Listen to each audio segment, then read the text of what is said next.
한자 이야기, 낱말 이야기 시간입니다. 이번 시간은 방휼지쟁이라는 고사성어를 하나 다뤄보겠습니다. 방휼지쟁, 쉽게 듣기가 쉽지 않습니다만 이 방휼이 무슨 뜻이냐. 근데 알고 보면 사실 좀 쉽다. 우리가 어부질이라는 말을 많이 합니다. 그렇죠?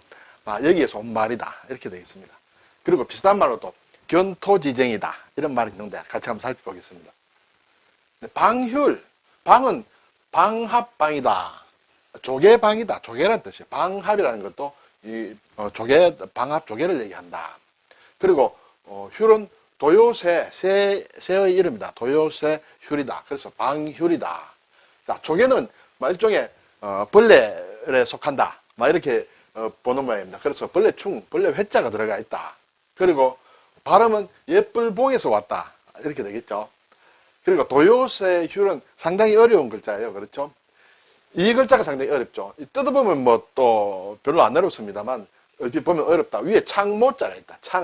창으로 송곳질을 한다. 이렇게 될까요? 그리고 아래에는 이렇게 좀 보기 쉽지 않습니다만 빛날경이다. 빛난다라는 그런 뜻이에요. 그래서 속일 휼, 송곳질할 율 해서 발음이 여기서 왔다.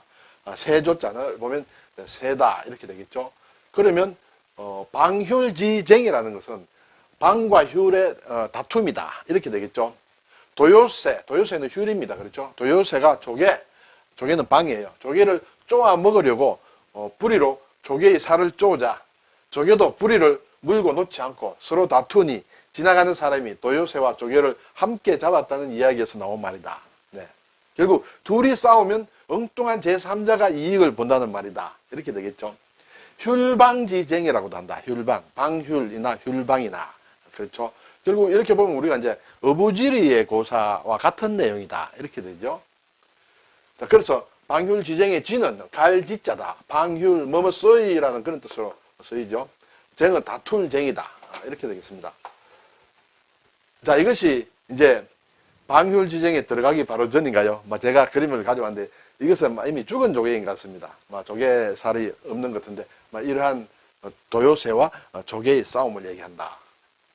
방휼이란 앞에서 본 대로 조개와 도요새를 아울러 이루는 말이다. 그렇죠? 방은 조개다. 방합방이다. 이 합이라는 것도 조개 합입니다. 여기에 합이 나왔죠? 대합 조개 합이다. 발음이 여기에 합이 있습니다. 그렇죠? 그래서 조개를 얘기한다. 방합은 말조개다. 말조개. 그리고 이것은 또 한자말로는 마합이다. 이렇게 한다. 사실 그림을 좀 찾아보면 방합이라고 넣으면 잘 안 나옵니다. 그렇죠? 말조개를 넣으면 이제 이미지가 잘 나온다. 그림이 나온다. 이렇게 되겠습니다. 여기서 방합 조개의 방합은 말씀드린 대로 대합 조개 또는 조개합을 얘기한다. 그래서 대합이라고 할 때도 큰 대자를 써서 조개합이다. 또 백합 조개 할 때도 이 조개합자를 쓴다. 이렇게 되겠죠. 그래서 방휼은 조개와 도요새를 함께 이루는 말이다. 이것이 이제 말조개다. 방합이다. 그죠? 마합이다. 말조개다. 이렇게 되겠습니다. 그리고 이제 이것은 이제 대합이다. 백합조개라고도 하고 무명조개 여러 가지 이름을 쓰고 있습니다. 자, 이것이 이제 도요새인 것 같습니다. 저도 평소에 잘 모르는 셈입니다만 이게 뿌리가 상당히 길다. 그렇죠? 자, 이제 앞에서 방휼지쟁은 어부지리하고 같다고 했습니다. 같은 것입니다. 어부지리를 사진에서 찾아보니 황새와 조개, 여기는 도요새가 아니고 황새로 나옵니다. 또 황새라든지 백로라든지 이렇게 나오는데 본질적으로 차이는 없다. 그렇죠? 어쨌든 뿌리가 긴 조개와 새와 조개의 싸움이다. 황새와 조개가 다투는 틈을 타서 어부가 둘 다 잡았다는 고사에서 두 사람이 다투고 있는 사이에 이 일과 아무 관계도 없는 제3자가 이익을 보게 되는 것을 어부질이라고 한다. 우리가 많이 쓰죠. 두 후보의 어리석음 때문에 당선 가능성이 없었던 다른 후보가 어부질을 얻었다. 두 사람이 열심히 싸워서 힘이 다 빠지는 사이에 제3자가 이렇게 득을 취하는 것, 이득을 취하는 것을 어부질이라고 한다. 어인지공이라고도 한다. 어인 어부겠죠. 그리고 을이라고도 한다. 잘 쓰지는 않습니다만. 자, 여기에서 이제 어부가 나온다. 자, 어부는 사진을 찾아보면 이렇게 지압이 부자로도 나오고 압이 부자로도 나옵니다. 일단 제가 가진 국어 사전이나 인터넷 사전에는 이렇게 나온다. 물고기 잡는 일을 직업으로 하는 사람이다. 물고기를 잡는다 했습니다. 그렇죠? 여기는 고기어, 물고기어입니다. 여기에 삼수를 붙이면 고기 잡는다는 뜻이에요. 이 두 개를 혼동하면 안 된다. 그렇죠? 어부는 물고기를 잡는 사람이므로 삼수가 붙어야 된다. 예를 들어서 어업이다 할 때 그러면 물고기를 잡는 업이므로 삼수가 붙어야 된다. 물고기 어자를 쓰면 틀린다 이렇게 되죠. 어장이다 마찬가지예요. 어로 작업이다 마찬가지죠. 그리고 막 이 두 개를 같이 쓰는 경우도 있다. 어선이다. 물고기 잡는 배다. 이게 원래는 맞겠죠. 그렇지만 어선 할 때 이렇게도 적는다. 어망이다. 물고기 잡는 그물이다. 그런데 이때도 어망이라고 적는 경우도 있다. 이렇게 되죠. 이 고기어자를 쓰는 거는 우리가 생선 이름에는 어자가 들어가는 생선 이름은 다 이 어자를 붙인다. 예, 그렇죠. 광어, 붕어, 숭어 뭐 할 때 다 이 어자를 쓴다. 그래서 고기 잡은 어자와 고기어는 구분해야 된다. 자, 제가 여기에 지아비부하고 아비부를 같이 쓴다고 했습니다. 자, 어부와 좀 상대되는 게 농부가 있습니다. 농부는 어떻게 되느냐. 농부도 이렇게 쓴다. 자, 근데 제가 가진 사전에 보면 이 두 가지로 나눠 있습니다. 아까 어부는 같은 걸로 봤는데, 자, 지아비부를 쓰면 농사 짓는 일을 직업으로 하는 사람이다. 이렇게 나와 있습니다. 네, 직업으로 한다. 농부에겐 땅이 생명이다. 농사 짓는 것을 직업으로 하는 사람은 이 땅이 생명이다. 근데 아비부자를 쓰는 것은 직업이 빠집니다. 농사일로 늙은 사람, 물론 직업으로 농사일로 하다가 늙을 수도 있겠죠. 어쨌든 일단 직업이라는 말은 빠졌다. 또 농사일을 하는 늙은 아버지, 막 이런 경우도 있는데 우리가 농사를 짓는 농부라고 할 때 직업으로 하는 사람이 있고 직업은 아니지만 취미라면 좀 이상합니다만은 그걸 전업으로 하지 않는 경우도 있습니다. 어쨌든 지아비 부자가 붙으면 여기에 직업으로 하는 사람이라는 그런 의미를 확실히 담고 있다. 이렇게 되겠습니다. 자, 그러면 이제 앞에 어부라는 것은 지금 직업이냐 아니냐를 떠나서 같은 일로 해서 직업으로 했다. 아비 부자 써도 직업으로 했다. 이렇게 했습니다. 그러면 농부에 비교해서 보면 굳이 이 두 개를 나눈다면 어떻게 될까요?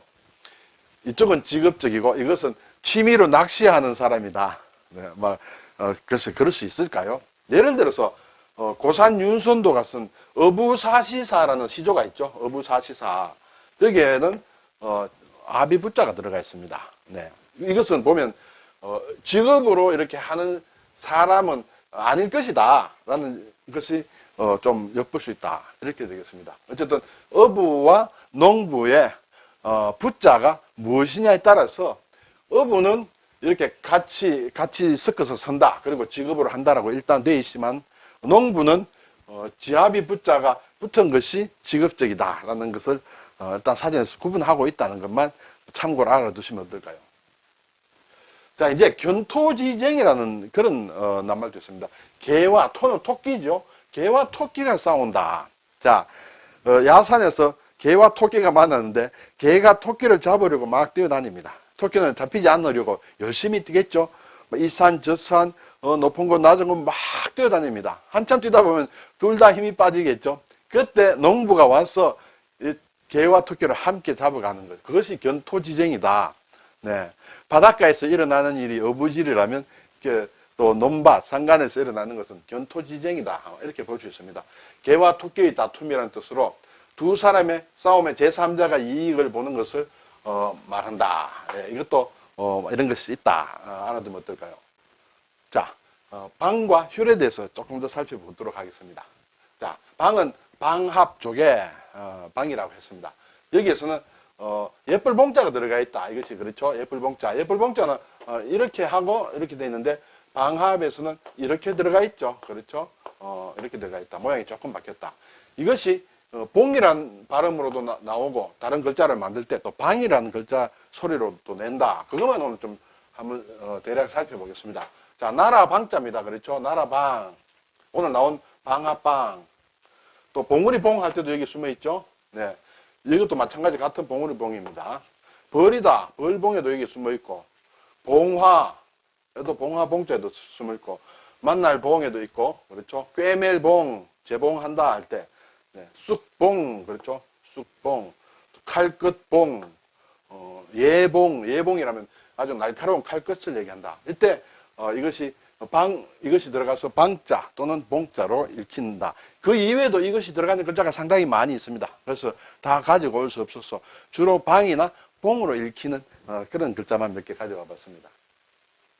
자, 도요새라고 했습니다. 글자 상당히 복잡합니다. 앞에서 봤습니다만 이것이 송곳질할 율이다 또는 막 속인다라는 그런 뜻도 있다. 송곳질할 율은 창모와 빛날경이다. 그렇죠? 이것 자체도 이것이 멀경이다. 이 발음이 이 안에 있다. 그리고 아래에 이런 모양이 있다. 이렇게 되죠. 자, 그래서 송곳질을 한다 했으므로 창으로 뭘 뚫어서 빛이 통한다. 이렇게 될까요? 네. 이것이 들어가는 것 중에 우리가 자주 보는 글자가 상입니다. 장사상이다. 그렇죠? 또는 헤아린다. 장사상자의 아랫부분이 이렇게 되어 있다. 네. 여기에 송곳질할 율 또는 속일 율에 말씀문이 들어가면 이것이야말로 이제 진짜 속인다라는 속일 율이다. 네. 가끔 듣는 얘기가 괴율, 예, 속인다는 얘기예요. 교묘한 속임수. 괴자도 속인다는 뜻이다. 괴율이란 말은 들어보신 분도 계시리라 생각이 듭니다. 나무목을 붙이면 귤이다. 귤나무 귤이다. 귤색이다. 그렇죠. 귤색. 감귤이다. 또는 금귤이다. 회귤이다. 회는 품는다는 뜻이죠. 회귤고사에 나오죠. 그래서 귤을 부모님께 갖다 드리기 위해서 품속에 이렇게 넣는 것을 얘기한다. 남귤북지다. 남쪽에 있는 귤이 북쪽에 가면 탱자나무로 변한다. 위치에 따라서 환경에 따라서 변하는 것을 얘기한다. 중국의 회수라는 곳, 강이름, 회수의 이남, 예, 거기에서는 귤이었는데 회수를 건너 북쪽으로 가면 이렇게 탱자나무가 된다. 이게 탱자다, 찌자다. 예, 귤화위지 마찬가지입니다. 귤이 쥐로 된다라는 것, 귤이 변화의 쥐가 된다. 이것이 귤이 회수를 건너면 탱자가 된다라는 그런 말이다. 이때 귤나무 귤자도 저것이 들어간다. 이것이 들어가서 많이 쓰이는 것이 앞에서는 도요새다. 그렇죠. 또 속인다. 또는 귤나무 할 때 들어간다. 예. 자, 한중일로 보면 방휼지쟁, 우리는 방휼지쟁 이렇게 씁니다. 일본의 경우에는 일반적으로 휼방지쟁이다. 이것을 바꿔서 휼방지쟁이다. 이렇게 씁니다. 자, 여기에서 신자체는 모양이 바뀌죠. 네. 정자는 이렇게 손톱조다. 그렇죠? 손톱조가 이렇게 바뀐다. 이렇게, 그렇죠? 네. 간체자도 마찬가지다. 간체자도 다툴 쟁자가 이렇게 바뀐다. 자, 중국의 방휼지쟁은 방자가 이것이다. 그렇죠? 이것은 우리와 일본은 이렇게 삐치고 가로획인데 간체자에는 이렇게 석삼자에다가 예쁠 봉자 그대로 쓰고 있다. 이렇게 되겠습니다. 그리고 도요새 휼은 세조자가 일단 좀 바뀌죠. 모양이. 이것이 세조다. 는 것을 세조자를 확실히 알면 대략해서 맞출 수 있겠죠. 그리고 아래쪽에 이렇게 빛날 경자에 8팔로 되어 있다. 그렇죠. 이것과는 조금 꺼버리는 거하고는 다르다. 이렇게 일반적으로 쓰인다라는 것을 살펴보았습니다. 오늘 방휼지쟁, 어부지리와 같은 말이다. 국어사전에 보면 어부지리 일반적으로 이렇게 나와 있습니다만 경우에 따라서는 압입으로 나와 있는 경우도 있다. 어부지리. 견토지쟁이에요. 그렇죠. 이 점이 붙어야 된다. 네. 이런 사자성어, 고사성어를 한번 살펴보았습니다. 감사합니다.